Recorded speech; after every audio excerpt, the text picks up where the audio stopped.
amendements. Je vous remercie. Nous passons maintenant au groupe Lyot avec Nicole Sanquer.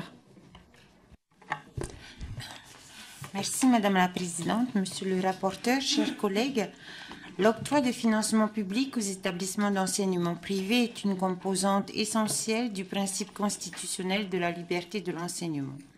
La participation financière de l'État et des collectivités territoriales est d'autant plus légitime car c'est aussi elle qui permet de s'assurer de la qualité de l'enseignement et de la sécurité par le biais de contrôles. Toutefois, notre groupe partage les préoccupations quant à la mixité sociale de plus en plus faible au sein des établissements privés sous contrat, même s'il existe un contraste entre établissements ruraux et ceux des grands centres urbains. L'augmentation des inégalités socio-scolaires entre établissements privés et publics contrevient à l'objectif initial de la loi Debré, qui, vous le rappelez, n'avait pas vocation à créer un système dual avec des entités concurrentes. Nous considérons donc possible de demander de plus grandes contreparties, d'autant que la loi a assigné en 2021 un objectif de mixité sociale aux établissements privés.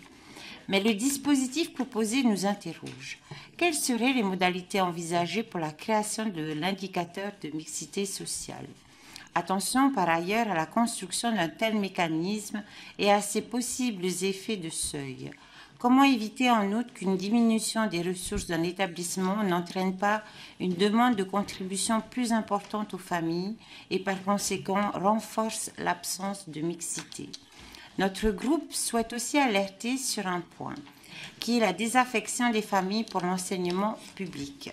En réalité, contrairement aux croyances, il est difficile de conclure que le meilleur niveau scolaire dans les établissements privés est directement lié à leur enseignement. L'origine sociale des élèves l'explique sans doute davantage, mais les carences de notre système public demeurent considérables. C'est un constat d'échec pour l'État face auquel nous ne devons pas nous résigner. Notre priorité devrait donc être avant tout de mieux armer notre service public de l'éducation. Toutefois, le sujet soulevé par la PPL est légitime et nous estimons qu'il est possible d'étudier la rénovation du système de financement public à l'enseignement privé. Notre groupe appelle à ce que les ressources des établissements correspondent mieux aux besoins scolaires au niveau local, comme le suggère la Cour des comptes. Dans cette démarche, les contrats signés entre l'État et les établissements pourraient ainsi fixer des objectifs en termes de composition sociale. Une modulation des moyens attribués sur cette base pourrait alors être envisagée. Je vous remercie. Je vous remercie. Nous